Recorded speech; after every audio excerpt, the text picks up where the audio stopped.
इस दुनिया में सबसे बड़ी ताकत अगर किसी चीज में है तो वो है कम्युनिकेशन और इंसानों को समझने की कला। आप कितना भी समझदार क्यों ना हो, अगर आप सामने वाले को पढ़ नहीं सकते तो आपकी मासूमियत दूसरों की चालाकी का शिकार बन सकती है। कभी सोचा है, कुछ लोग बातों से ही सामने वाले का दिमाग मोड़ देते हैं। वो बहस नहीं करते, बस शब्दों से आपका पूरा नजरिया बदल देते हैं। और यहीं से शुरू होती है असली जरूरत, लोगों को पढ़ने की, समझने की और जवाब देने की। पैट्रिक किंग, एक ऐसा नाम जिसने साइकोलॉजी, इन्फ्लुएंस और ह्यूमन बिहेवियर पर पूरी दुनिया को नया नजरिया दिया है। वो कोई मोटिवेशनल स्पीकर नहीं, बल्कि एक बिहेवियरल एक्सपर्ट हैं, जिन्होंने हजारों लोगों को यह सिखाया है कि इंसानों को कैसे डिकोड किया जाए, कैसे चेहरे की मुस्कान के पीछे का मकसद पहचाना जाए और कैसे हर छोटी बात में छुपा इरादा समझा जाए। ये वीडियो सिर्फ किताब का सार नहीं है, ये एक हथियार है इमोशनल मैनिपुलेशन से खुद को बचाने का, एक ढाल है फालतू लोगों की टॉक्सिसिटी से निकलने का। क्योंकि आज की दुनिया में कम्युनिकेशन सिर्फ कनेक्शन नहीं है, ये आपका सर्वाइवल सिस्टम है। तो अगर आप अपने दिमाग को तेज बनाना चाहते हो तो इस वीडियो को अंत तक देखो, क्योंकि यहां हर सेकंड आपकी सोच को, आपकी परसेप्शन को और आपके कॉन्फिडेंस को नया आकार देगा। क्योंकि लोगों को पढ़ना कोई कला नहीं, ये जरूरत है, और इस जरूरत को टालना खुद से धोखा करना है। Chapter 1, behaviour never lies. Patrick King इस अध्याय में एक बहुत जरूरी सच्चाई से शुरुआत करते हैं। अगर आप किसी इंसान को समझना चाहते हैं तो उनकी बातों को नहीं, उनके व्यवहार को ध्यान से देखिए। लोग जो कहते हैं वो जरूरी नहीं कि वही सच हो, लेकिन उनका व्यवहार कभी भी झूठ नहीं बोलता। यह अध्याय हमें सिखाता है कि इंसान की सच्चाई उनके शब्दों में नहीं, बल्कि उनके जेस्चर्स, फेशियल एक्सप्रेशंस और बॉडी लैंग्वेज में छुपी होती है। यह अध्याय क्यों जरूरी है? सोचिए, कोई दोस्त कहता है मैं ठीक हूं, लेकिन आपकी आंखों में नहीं देख पा रहा। या कोई क्लाइंट बोलता है आई ट्रस्ट योर सर्विसेज, लेकिन कॉन्ट्रैक्ट साइन करने में डिले कर रहा है। ऐसे में अगर आप सिर्फ उनके वर्ड्स पर भरोसा करेंगे तो मिसलीड होना तय है। लेकिन अगर आप उनके बिहेवियर को पढ़ना सीख लें तो आपको सच दिखाई देने लगेगा, बिना किसी कंफ्यूजन के। इसीलिए यह अध्याय हमें सिखाता है कि सिर्फ बातें मत सुनो।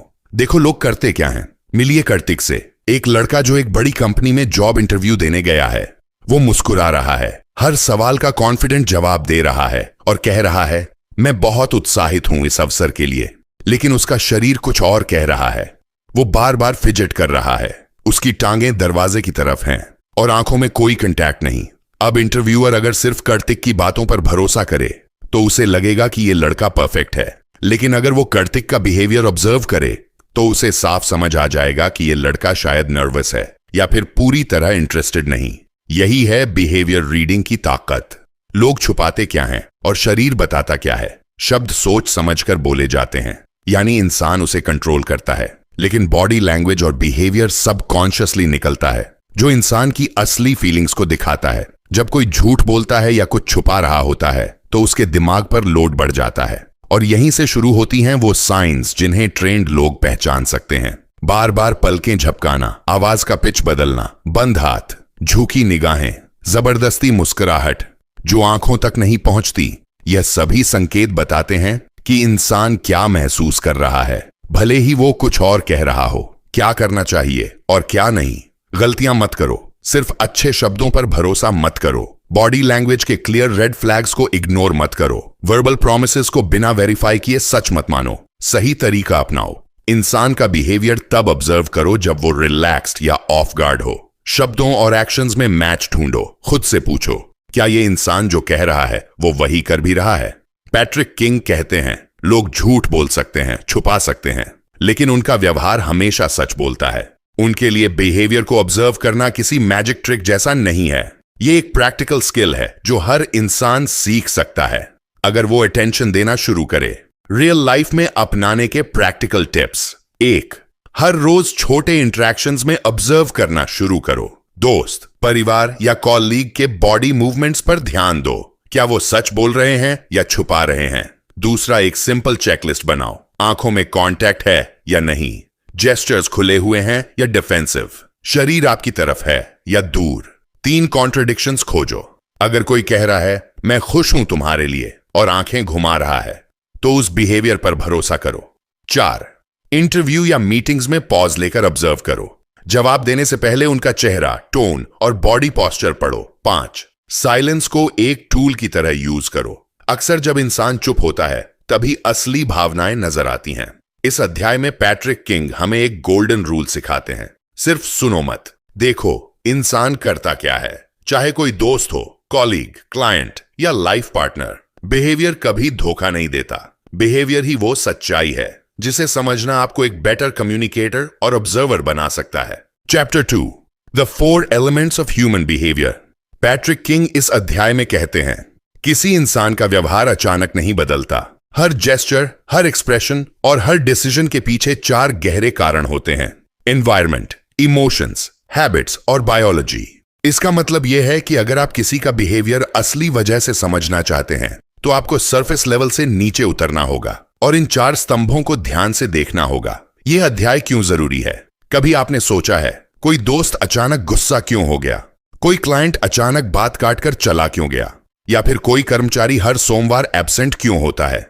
अगर हम सिर्फ उनके बिहेवियर को देखकर जजमेंट ले लें तो हम सतह पर ही रह जाते हैं। लेकिन अगर हम बिहेवियर के 4 मूल कारणों को समझें तो हर एक्शन के पीछे छुपी इमोशन, हैबिट, बायोलॉजिकल स्टेट और सराउंडिंग एनवायरनमेंट की क्लैरिटी मिलती है।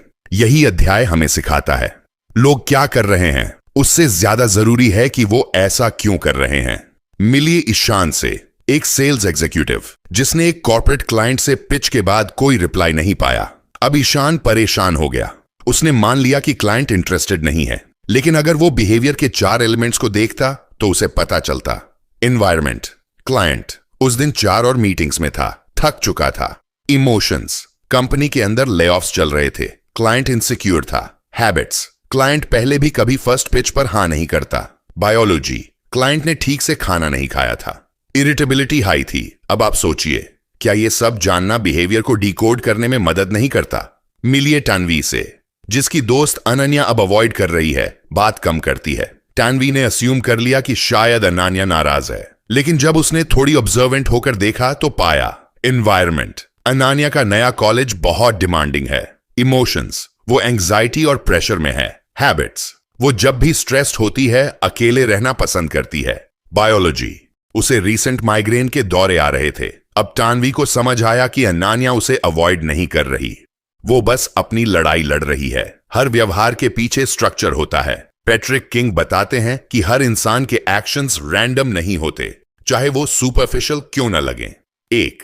एनवायरमेंट, परिस्थिति, कहां है इंसान, किसके साथ है, किस स्पेस में है, ये सब बहुत असर डालते हैं। एग्जाम्पल, भीड़ भाड़ वाली जगह में कोई इरिटेट हो सकता है। 2. इमोशंस, भावनाएं, मन की स्थिति, दुख, डर, उत्साह, ये बिहेवियर को सीधे गाइड करती है। 3. हैबिट्स, आदतें, कई बार इंसान का रिएक्शन सोच समझकर नहीं बल्कि आदतन होता है।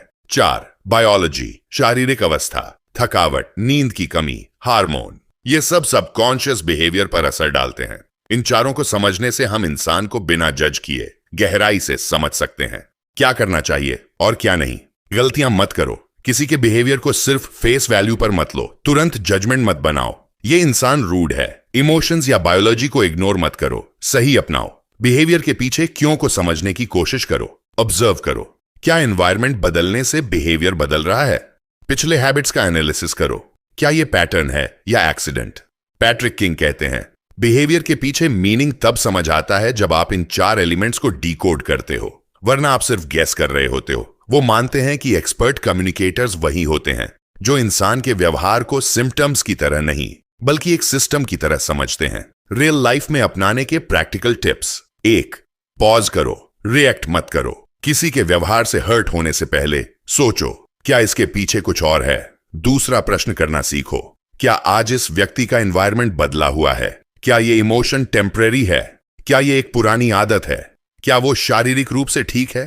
तीसरा पैटर्न बनाओ, बिहेवियर ट्रैक करो, कब, कहां और किस कॉन्टेक्स्ट में ये बदलता है। चौथा, हर इंटरैक्शन को डीकोड एक्सरसाइज समझो, चाहे क्लाइंट हो या फ्रेंड, हर बिहेवियर एक क्लू है। पैट्रिक किंग इस अध्याय में कहते हैं, बिहेवियर को फेस वैल्यू पर मत लो, उसे एक सिस्टम की तरह समझो। अगर आप इन 4 एलिमेंट्स, एनवायरनमेंट, इमोशंस, हैबिट्स और बायोलॉजी को डीकोड करना सीख जाते हो तो आप सिर्फ अच्छे कम्युनिकेटर नहीं बनते, बल्कि एक डीपली अंडरस्टैंडिंग इंसान भी बन जाते हो, जिसे लोग जेन्युइनली ट्रस्ट करते हैं। Chapter 3, cold reading basics. Patrick King इस अध्याय में एक ऐसी स्किल के बारे में बताते हैं जिसे सही से समझ लिया जाए तो आप किसी भी इंसान को पहली नजर में ऑब्जर्व करके समझ सकते हैं। इसे कहा जाता है कोल्ड रीडिंग, मतलब बिना उस इंसान को जाने, बिना उससे कुछ पूछे, सिर्फ उसके हाव भाव, बॉडी लैंग्वेज, ड्रेसिंग स्टाइल, बोलने का तरीका और वाइब से उसके बिहेवियर, माइंडसेट और मूड को पहचान लेना। कोल्ड रीडिंग का असली उद्देश्य यह है, पहली बातचीत में ही सामने वाले को इतना समझ लो कि बात करते वक्त वो तुम्हें अपना कहने लगे। यह क्यों जरूरी है? सोचिए, आप एक सेल्स पर्सन हो, सामने एक नया क्लाइंट है, या आप जॉब इंटरव्यू में बैठे हो और इंटरव्यूअर आपके बारे में कुछ नहीं जानता, या फिर आप किसी इवेंट में पहली बार किसी स्ट्रेंजर से मिल रहे हो। ऐसे में सिर्फ शब्दों से कनेक्शन नहीं बनता। अगर आप सामने वाले को पढ़ नहीं पाए तो बातचीत की डायरेक्शन ही गड़बड़ा जाती है।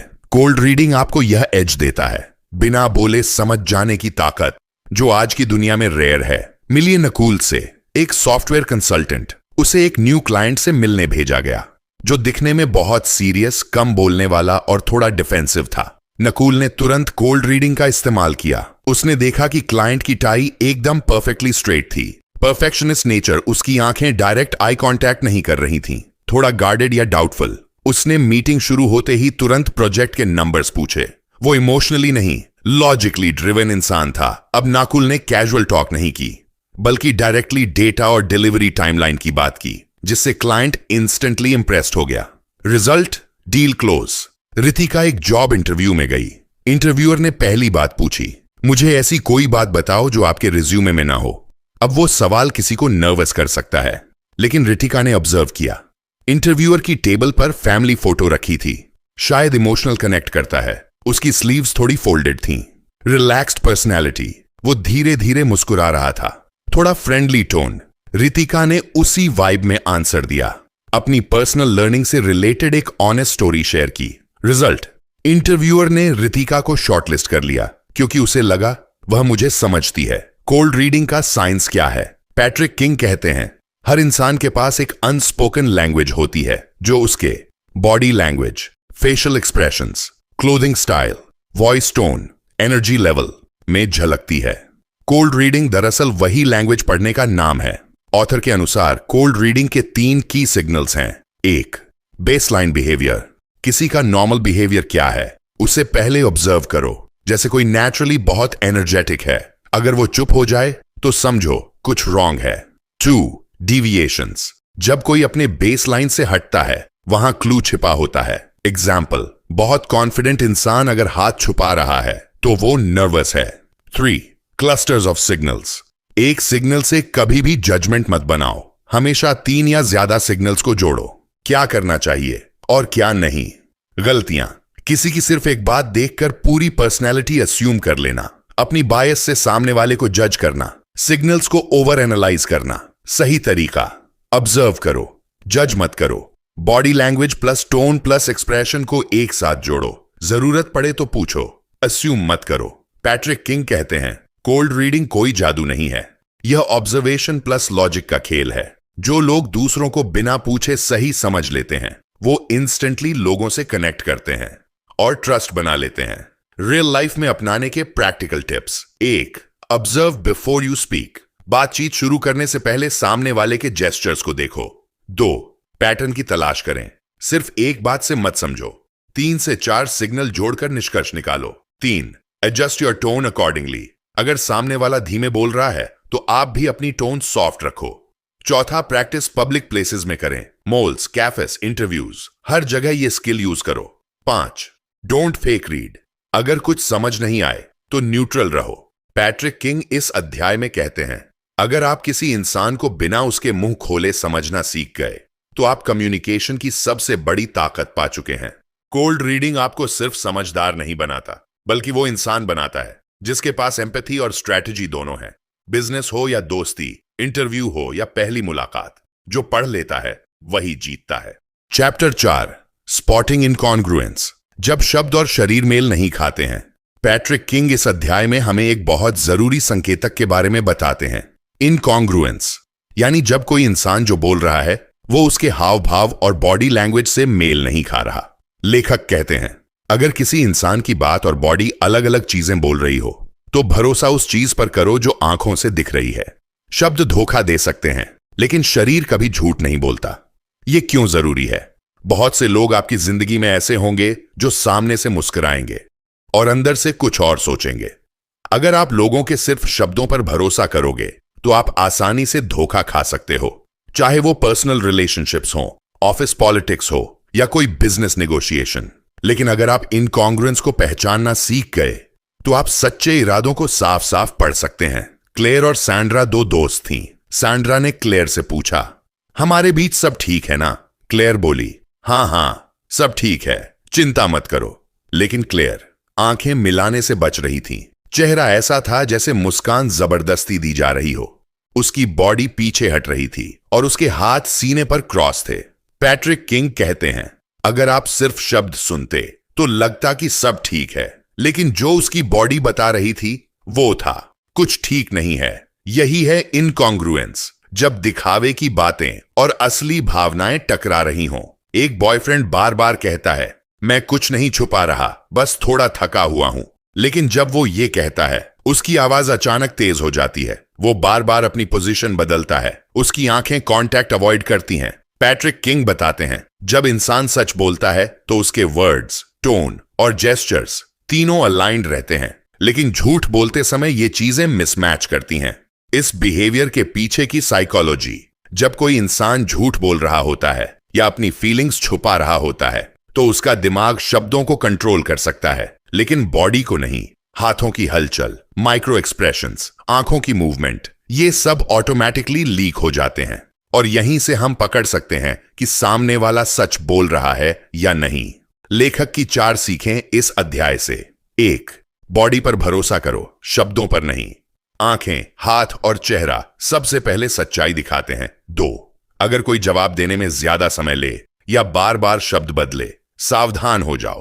3. अगर बार बार जेस्चर्स और बातों में मिसमैच हो, यह मैनिपुलेशन का इशारा है। 4. चेहरे के छोटे बदलाव, माइक्रो एक्सप्रेशंस सबसे बड़ी सच्चाई बताते हैं। गलत संकेत जिनसे आपको धोखा मिल सकता है, हां कहना लेकिन बॉडी पीछे हट जाना, मुस्कुराना लेकिन होंठ टाइट बंद हो या आंखों में उदासी हो, बार बार एक्सप्लेनेशन देना।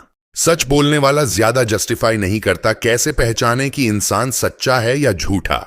उसकी आवाज, शब्द और बॉडी, क्या तीनों एक ही बात कह रहे हैं? वो नेचुरल मूवमेंट कर रहा है या रुक रुक के बात कर रहा है? आप एक ही सवाल 2 बार पूछो, क्या जवाब सुसंगत है? बोनस टिप, अगर कोई ग्राहक कहे हां मैं खरीद लूंगा, लेकिन उसका शरीर पीछे झुक रहा हो, तो समझ जाओ वो सिर्फ पोलाइट हो रहा है, सच नहीं कह रहा। रियल लाइफ में अपनाने के प्रैक्टिकल टिप्स। बातचीत करते वक्त आंखें, हाथ और आवाज पर पूरा ध्यान दो। अगर कोई इंसान कुछ कहे लेकिन उसका चेहरा कुछ और बोले, तो उस मिसमैच को पकड़ो। किसी की बात पर पूरी तरह भरोसा करने से पहले उसकी बॉडी पर भरोसा करो, क्योंकि जो बात शब्दों से नहीं निकली वो शायद आंखों या हाव भाव से निकल चुकी होती है। पैट्रिक किंग कहते हैं, शब्दों से ज्यादा भरोसेमंद होती है इंसान की बॉडी। जब कोई इंसान आपको कुछ कह रहा हो तो सिर्फ उसके मुंह से निकली बात पर भरोसा मत करो, उसकी आंखें, हाथ और चेहरा भी पढ़ो, क्योंकि असली इंसान शब्दों से नहीं शरीर से नजर आता है।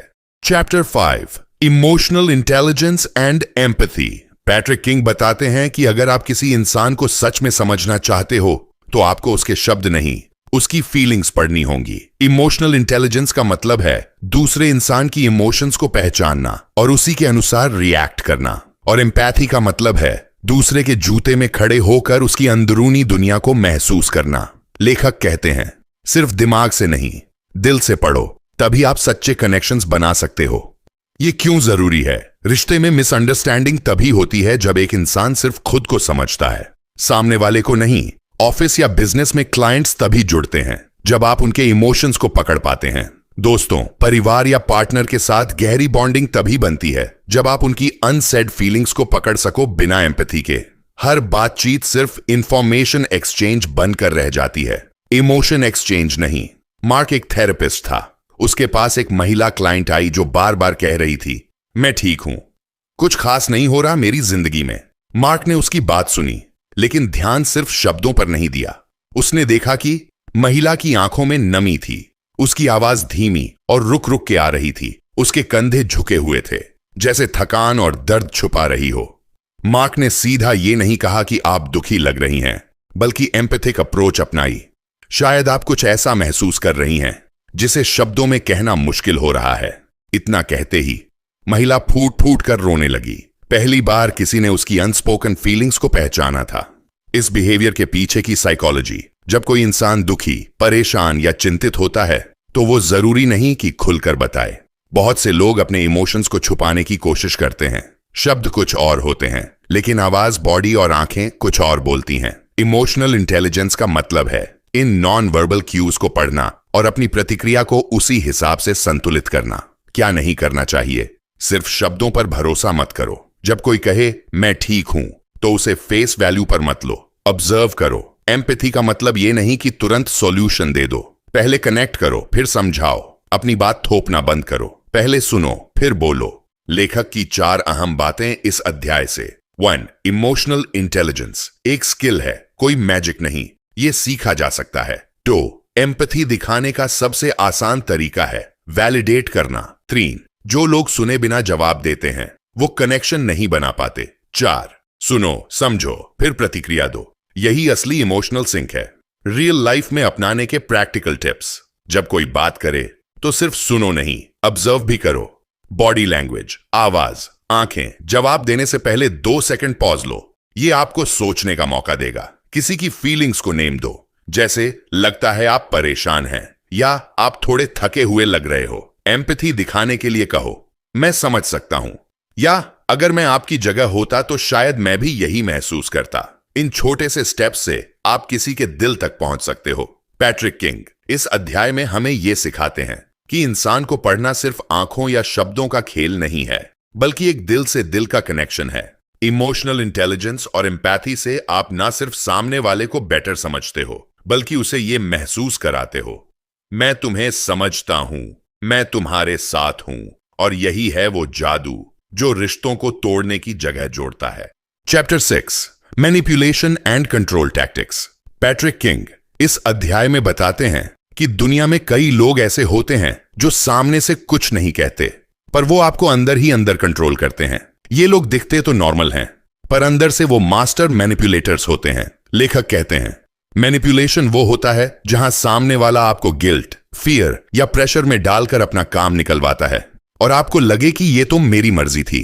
ये क्यों जरूरी है? आज की दुनिया में टॉक्सिक लोग हर जगह हैं, वर्क प्लेस में, रिलेशनशिप्स में या फैमिली में। ये लोग गिल्ट ट्रिपिंग, गैसलाइटिंग या पैसिव एग्रेशन जैसे तरीकों से आपको इमोशनली ड्रेन कर देते हैं। अगर आपने उनकी चालें पहचान ली तो आप खुद को इमोशनली बचा सकते हैं। और सबसे जरूरी, जब आप दूसरों को पढ़ना सीख जाते हैं तो कोई आपको खेल नहीं सकता। लीना एक आईटी कंपनी में काम करती थी। उसकी टीम लीडर कविता हमेशा फ्रेंडली और सपोर्टिव दिखती थी, लेकिन धीरे धीरे लीना को महसूस हुआ कि वो उसे धीरे धीरे मैनिपुलेट कर रही है। कैसे? जब भी लीना किसी छुट्टी की बात करती, कविता कहती अगर तुम नहीं रहोगी तो प्रोजेक्ट अटक जाएगा, लेकिन तुम्हारी मर्जी है, मैं फोर्स नहीं कर रही। मीटिंग्स में उसके आइडियाज को सुनकर तारीफ करती, लेकिन बाद में उन्हीं आइडियाज को अपना बताकर हायर मैनेजमेंट में प्रेजेंट कर देती। गलती जब टीम की होती तो ब्लेम लीना पर डालती, और जब क्रेडिट लेने की बारी आती खुद आगे खड़ी हो जाती। लीना को लगता रहा कि शायद उसमें ही कोई कमी है, लेकिन असल में कविता उसे धीरे धीरे गिल्ट और कंफ्यूजन में रखकर कंट्रोल कर रही थी। यह है रियल मैनिपुलेशन। इस बिहेवियर के पीछे की साइकोलॉजी। मैनिपुलेटर्स हमेशा 3 चीजों पर काम करते हैं। 1. गिल्ट पैदा करना, मैंने तुम्हारे लिए इतना किया और तुम। फियर इंस्टिल करना, अगर तुमने ये नहीं किया तो बहुत नुकसान होगा। 3. कंफ्यूजन क्रिएट करना, जिससे सामने वाला डाउट करे कि वो सही है या गलत। ऐसे लोग हर बात को घुमा फिराकर अपनी एडवांटेज में इस्तेमाल करते हैं। और सबसे खतरनाक बात, वो कभी सीधे मना नहीं करते ताकि आप पक्का DH ना पाएं। क्या नहीं करना चाहिए? बार बार खुद पर डाउट मत करो, क्या वाकई मेरी ही गलती थी? जब भी कोई इंसान हर बार गिल्ट ट्रिपिंग करे, ध्यान दो, ये नॉर्मल नहीं है। मैनिपुलेटर्स अक्सर आपसे कहते हैं मैं तुम्हारे भले के लिए बोल रहा हूं, इस जाल में मत फंसो। पैसिव अग्रेसिव बिहेवियर को नजरअंदाज करना बंद करो। लेखक की 4 खास सीखें इस अध्याय से। 1. मैनिपुलेटर्स रेयरली से नो सीधे कहते हैं, वे आपको भावनात्मक रूप से मोड़ते हैं। 2. कंट्रोल हमेशा धीरे धीरे आता है, धीरे धीरे आपकी बाउंड्रीज टूटती हैं। 3. जो इंसान हर बार खुद को विक्टिम बनाता है वो अक्सर मैनिपुलेटर होता है। 4. पहचानने का सबसे अच्छा तरीका है आप बातचीत के बाद ड्रेन्ड महसूस करते हो या एम्पावर्ड। रियल लाइफ में अपनाने के प्रैक्टिकल टिप्स। हर बातचीत के बाद खुद से पूछो, क्या मैंने खुद से जुड़ाव महसूस किया या दबाव। बाउंड्रीज बनाओ। अगर कोई बार बार गिल्ट दे रहा है तो सीधा कहो, मैं गिल्टी फील नहीं करता, ये मेरा डिसीजन है। कॉन्वर्जेशंस को लिखित में लो ताकि फ्यूचर में प्रूफ हो। हर बार यस मत कहो, ना कहना भी एक ताकत है। इमोशनल कंफ्यूजन में पॉज लो, क्लैरिटी खुद आ जाएगी। पैट्रिक किंग हमें सिखाते हैं कि मैनिपुलेटिव लोग हमेशा मास्क पहनते हैं। वो अच्छे लग सकते हैं, केयरिंग लग सकते हैं, लेकिन उनकी चालें धीरे धीरे आपकी आइडेंटिटी को तोड़ती हैं। इसलिए अगर आप लोगों को पढ़ना सीखना चाहते हो तो सबसे पहले उन लोगों को पहचानो जो आपको चुपचाप कंट्रोल कर रहे हैं, क्योंकि जब आप ऐसे लोगों से अपनी मेंटल बाउंड्रीज बचा लेते हो तभी आप दूसरों को सच्चे दिल से कनेक्ट कर सकते हो। Chapter 7, understanding people's core values and needs. Patrick King इस अध्याय में कहते हैं कि हर इंसान के वर्ड्स या बिहेवियर के पीछे छुपा होता है एक स्ट्रॉन्ग इमोशनल इंजन जो चलता है उसके कोर वैल्यूज और इमोशनल नीड्स से। कोई इंसान गुस्सा करता है, डरता है, खुश होता है, ये सब रिएक्शंस होते हैं उन चीजों के लिए जो उसके लिए सबसे ज्यादा मीनिंगफुल हैं। अगर आप किसी इंसान की जरूरतों और वैल्यूज को समझ लो तो आप उसे सिर्फ पढ़ ही नहीं सकते बल्कि उसकी लैंग्वेज में कनेक्ट कर सकते हो। ये क्यों जरूरी है? कभी कभी लोग बिना बात के रिएक्ट कर जाते हैं। आप सोचते हो ऐसा क्या कह दिया मैंने, पर असल में आपने उनके किसी हिडन फियर या कोर बिलीफ को छू लिया होता है। अगर आप उनकी वैल्यूज पहचान लो तो आप टकराव से बच सकते हो और कनेक्शन गहरा कर सकते हो। चाहे आप इंटरव्यूअर हो, सेल्स पर्सन हो या एक दोस्त, ये स्किल जिंदगी बदल देती है। गौरव एक फाइनेंशियल एडवाइजर है। उसे एक नया क्लाइंट मिला, अजय, जो बहुत डिफेंसिव और शॉर्ट टेम्पर्ड था। गौरव ने जब अजय को एक म्यूचुअल फंड की सलाह दी, अजय ने कहा, आप तो बस मुझे पैसे डुबाने वाले हैं। सब एडवाइजर्स एक जैसे होते हैं। पहली बार में गौरव को लगा ये इंसान तो बदतमीज है, लेकिन गौरव ने कोल्ड रीडिंग के साथ डीपर कनेक्शन बनाने की कोशिश की। उसने देखा कि अजय बार बार अपने फादर का जिक्र करता है और कहता है कि उन्होंने गलत फाइनेंशियल डिसीजंस की वजह से सब कुछ खो दिया था। गौरव समझ गया अजय की कोर नीड है सिक्योरिटी और उसका कोर वैल्यू है ट्रस्ट। अब गौरव ने अपनी अप्रोच बदली। वो ज्यादा ट्रांसपेरेंट बनने लगा, हर पॉइंट को एक्सप्लेन करने लगा और बिना पुश किए डिसीजन अजय पर छोड़ने लगा। 1 महीने बाद वही अजय गौरव को अपने फैमिली मेंबर्स रिकमेंड कर रहा था। इंसान की कोर नीड्स कैसे पहचाने? पैट्रिक किंग कहते हैं कि हर इंसान की इमोशनल रिएक्शंस किसी ना किसी छिपी हुई जरूरत से जुड़ी होती है। अगर कोई बार बार रिस्पेक्ट की बात करता है, उसका कोर वैल्यू हो सकता है रिकॉग्निशन। जो बार बार पास्ट की बातें करता है, उसकी नीड होती है सिक्योरिटी। जो लोग हर बात में कंट्रोल चाहते हैं, उन्हें चाहिए स्टेबिलिटी और पावर। और जो बिना रीजन इमोशनल हो जाए, अक्सर वो फील करते हैं कि उन्हें सुन नहीं गया। अगर आप लोगों की इमोशनल ट्रिगर पॉइंट्स पहचान लेते हैं तो आप बस उनके वर्ड्स नहीं, उनका मन पढ़ने लगते हैं। क्या नहीं करना चाहिए? किसी के बिहेवियर को सिर्फ सरफेस से जज मत करो। ओवर रिएक्शन कहकर इग्नोर मत करो। कई बार वो किसी पुरानी इमोशनल वुंड से आता है। सभी को एक ही लैंग्वेज में मत समझाओ। हर इंसान की इमोशनल लैंग्वेज अलग होती है। जो लोग चुप रहते हैं, उनके फियर्स भी लाउड हो सकते हैं। सुनना सीखो। लेखक की 4 सीखें इस अध्याय से। 1. बिहेवियर सिर्फ रिस्पॉन्स नहीं है, वो किसी अंदरूनी जरूरत की मांग है। 2. इमोशंस क्लूज देते हैं कि इंसान को क्या चाहिए। 3. कोर वैल्यूज को समझो, सामने वाला आपको नेचुरली ट्रस्ट करेगा। 4.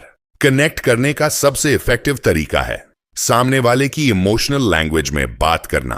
रियल लाइफ में अपनाने के प्रैक्टिकल टिप्स। उनकी अक्सर रिपीट होने वाली बातों को ऑब्जर्व करो, वही उनका इमोशनल हॉटस्पॉट है। जब वो इमोशनल हो तो वर्ड्स पर नहीं, थीम पर ध्यान दो। पूछो, आपके लिए सबसे इंपॉर्टेंट क्या होता है किसी डील में, रिलेशनशिप में, टीम में? जजमेंट के बजाय क्यूरियोसिटी दिखाओ, सवाल करो, ताने नहीं। जब भी आप ट्रस्ट बिल्ड करना चाहो, उनकी वैल्यू लैंग्वेज में बात करो। जैसे, अगर उन्हें फ्रीडम पसंद है तो कहो, आपकी चॉइस आपकी रिस्पेक्ट है। अगर उन्हें सेफ्टी चाहिए तो कहो, मैं हर स्टेप पर साथ हूं, कोई रिस्क नहीं होगा।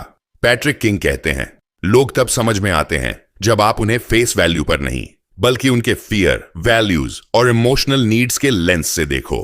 किसी की आवाज में गुस्सा है, शायद उसके अंदर डर है। किसी के शब्द में ताना है, शायद उसने बहुत बार रिजेक्शन झेला है। जब आप उनके वर्ड्स के पीछे छुपे सच को सुनना शुरू करते हो, तभी आप इंसानों को पढ़ने की असली कला सीखते हो। Chapter 8, reading between the lines in conversation. Patrick King इस अध्याय में बताते हैं कि इफेक्टिव कम्युनिकेशन सिर्फ सुनने या बोलने की बात नहीं है, बल्कि असली कला है किसी की बातों के पीछे जो वो सच में कहना चाहता है उसे समझना। कई बार लोग सीधा नहीं कहते कि वो दुखी हैं, नाराज हैं या इनसिक्योर हैं। वो इनडायरेक्ट तरीके से बोलते हैं, सार्केज्म, वेग आंसर्स, टोन शिफ्ट या पॉज करके। अगर आप उन सटल हिंट्स को पकड़ना सीख जाएं, तो आप किसी के दिल की बात को भी समझ सकते हैं बिना उसके कहे। ये क्यों जरूरी है? कई बार रिश्ते सिर्फ इसलिए टूटते हैं क्योंकि हमने जो कहा गया सुना, लेकिन जो मतलब था नहीं समझा। आप सोचते हो आपने साफ साफ बात की, सामने वाला नाराज हो जाता है। बिजनेस में क्लाइंट कुछ और कहता है, मतलब कुछ और होता है। डेटिंग में सामने वाला बोलता है मैं ठीक हूं, पर उसका चेहरा कहता है बिल्कुल नहीं। अगर आप बिटवीन द लाइन्स सुनना सीख लो, तो आप मिसअंडरस्टैंडिंग्स को 90% तक अवॉइड कर सकते हो। शिखा एक पीआर कंपनी में काम करती थी। उसका बॉस अक्सर मीटिंग्स में कहता, शिखा तुम्हारा काम ठीक है, but let's keep pushing the bar, okay. Shikha को लगता वो अच्छा परफॉर्म कर रही है, फिर भी उसे प्रमोशन नहीं मिल रही थी। लेकिन एक दिन उसने अपने बॉस के शब्दों को ऑब्जर्व करना शुरू किया। उसके टोन में हेजिटेशन थी, आंखें कांटेक्ट से बच रही थीं और बातों में बार बार बट आ रहा था। पैट्रिक किंग के बताई प्रिंसिपल से शिखा ने समझा उसके बॉस का एक्चुअल मैसेज था, तुम्हें इंप्रूव करने की जरूरत है, लेकिन मैं डायरेक्टली बोलकर तुम्हें डिस्करेज नहीं करना चाहता। शिखा ने प्रोएक्टिवली फीडबैक मांगा, वीक एरियाज को इंप्रूव किया। 3 महीने में वो सेम बॉस उसे टीम लीड बना चुका था। लोग क्यों सीधे नहीं बोलते? पैट्रिक किंग बताते हैं कि लोग इनडायरेक्ट कम्युनिकेशन का सहारा लेते हैं क्योंकि उन्हें रिजेक्शन या कॉन्फ्लिक्ट का डर होता है। वो सामने वाले की फीलिंग्स को हर्ट नहीं करना चाहते, या कभी कभी उन्हें खुद भी पता नहीं होता कि वो क्या फील कर रहे हैं। इसलिए वो कहते हैं शब्दों को नहीं, उनके पीछे के पैटर्न, भावनाएं और पॉज को सुनो। क्या नहीं करना चाहिए? किसी की बात को फेस वैल्यू पर मत लो। अगर कोई वेग बात करे तो अस्यूम मत करो, क्लैरिफाई करो। सार्केज्म को लाइटली मत लो, वो अक्सर छुपे हुए इमोशंस का सिग्नल होता है। जब कोई कहे मैं ठीक हूं, पर उसकी बॉडी कहे नहीं, तो बॉडी पर भरोसा करो। लेखक की 4 की लर्निंग्स इस अध्याय से। 1, लोग जो कहते हैं वो हमेशा उनके इमोशंस को नहीं दर्शाता। 2, अनस्टेटेड हिंट्स, बॉडी लैंग्वेज, पॉज और टोन, ये सब ट्रूथ रिवील करते हैं। 3, अगर आप अटेंटिव लिसनर बनो तो लोग खुद रिवील करने लगते हैं। 4, संचार की वास्तविक गहराई होती है अनस्पोकन लेयर में। रियल लाइफ में अपनाने के प्रैक्टिकल टिप्स। टोन को ऑब्जर्व करो, क्या सामने वाला बार बार पॉज कर रहा है? रेपिटेशन को पकड़ो, जो शब्द बार बार बोले जाएं वही हिडन कंसर्न हो सकता है। मिसमैच देखो, शब्द कुछ और कहते हैं पर चेहरे या हाथ कुछ और। पूछो, क्या आप पक्का ठीक हैं? इस सिंपल सवाल से कई बार सच बाहर आ जाता है। रिस्पॉन्स को क्लैरिफाई करो, जब आपने कहा देखते हैं, क्या आप हेजिटेंट हैं? पैट्रिक किंग कहते हैं सुनने का मतलब सिर्फ सुनना नहीं होता, समझना होता है। हर इंसान की बातों में एक सरफेस होता है और एक हिडन लेयर। जो सिर्फ शब्दों को पकड़ते हैं वो गलत फहमी में जीते हैं। जो भाव, टोन और साइलेंस को भी पढ़ते हैं वो सच्चे कम्युनिकेटर बनते हैं। Chapter 9, how to ask the right questions to reveal the truth.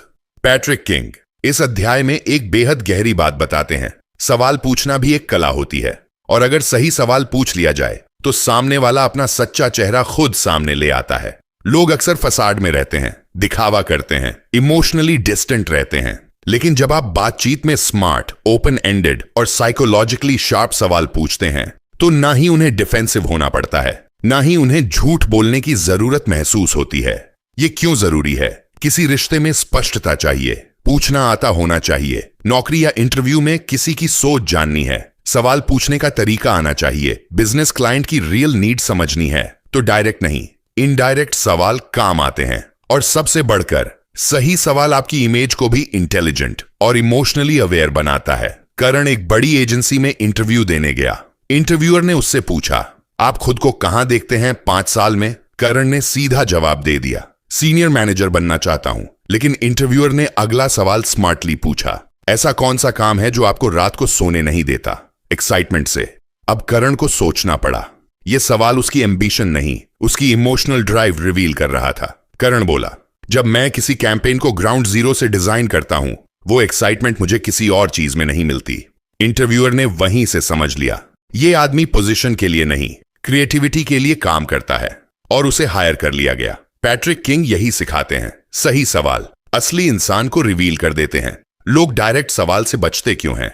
जब आप अग्रेसिव या इंट्रोगेटिव टोन में सवाल करते हैं, लोग डिफेंसिव हो जाते हैं। जब सवाल जजमेंटल लगता है तो सामने वाला सच छुपाता है। लेकिन जब आप एम्पैथेटिक और ओपन एंडेड सवाल पूछते हैं तो सामने वाला नेचुरली इमोशनली खुलता है।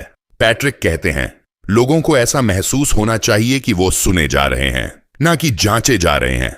क्या नहीं करना चाहिए? सवाल ऐसे ना पूछें जैसे आप परीक्षा ले रहे हो। ये कम्युनिकेशन बंद कर देता है। तुम झूठ बोल रहे हो ना? ऐसे सवाल एक्यूजेटरी होते हैं, सच नहीं लाते। क्यों नहीं किया तुमने? ये ब्लेमिंग टोन सामने वाले को बंद कर देती है। अवॉइड करो यस और नो वाले सवाल, वो बहुत लिमिटेड होते हैं। लेखक की 4 की लर्निंग्स इस अध्याय से। 1. सवाल खुला होना चाहिए ताकि सामने वाला खुद सोचे और जवाब दे। दूसरा सवाल ऐसा हो कि सामने वाला भावनात्मक रूप से जुड़ जाए। तीसरा, आपकी टोन और बॉडी लैंग्वेज भी सवाल का असर तय करती है। चौथा, सहानुभूति के साथ पूछा गया सवाल सत्य का दरवाजा खोलता है। वास्तविक जीवन में अपनाने के प्रैक्टिकल टिप्स। इससे आपको कैसा महसूस हुआ?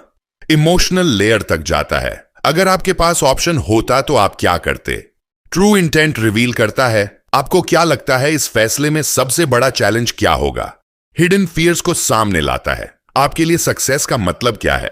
कोर वैल्यूज रिवील करता है। सवाल पूछते समय टोन फ्रेंडली रखो, पॉज दो और सच में सुनो, तब लोग खुलते हैं। पैट्रिक किंग कहते हैं, सही सवाल वो नहीं जो जवाब मांगता है, सही सवाल वो है जो इंसान को सोचना और खुलना सिखाता है। बातचीत कोई इंट्रोगेशन नहीं होती, वो एक डांस है। अगर आप सही मूव्स करें तो सामने वाला खुद ब खुद ट्रूथ रिवील कर देता है। अगर आप सच में लोगों को समझना चाहते हैं तो ये किताब सिखाती है कि सिर्फ शब्दों पर नहीं, व्यवहार पर भरोसा करना सीखो।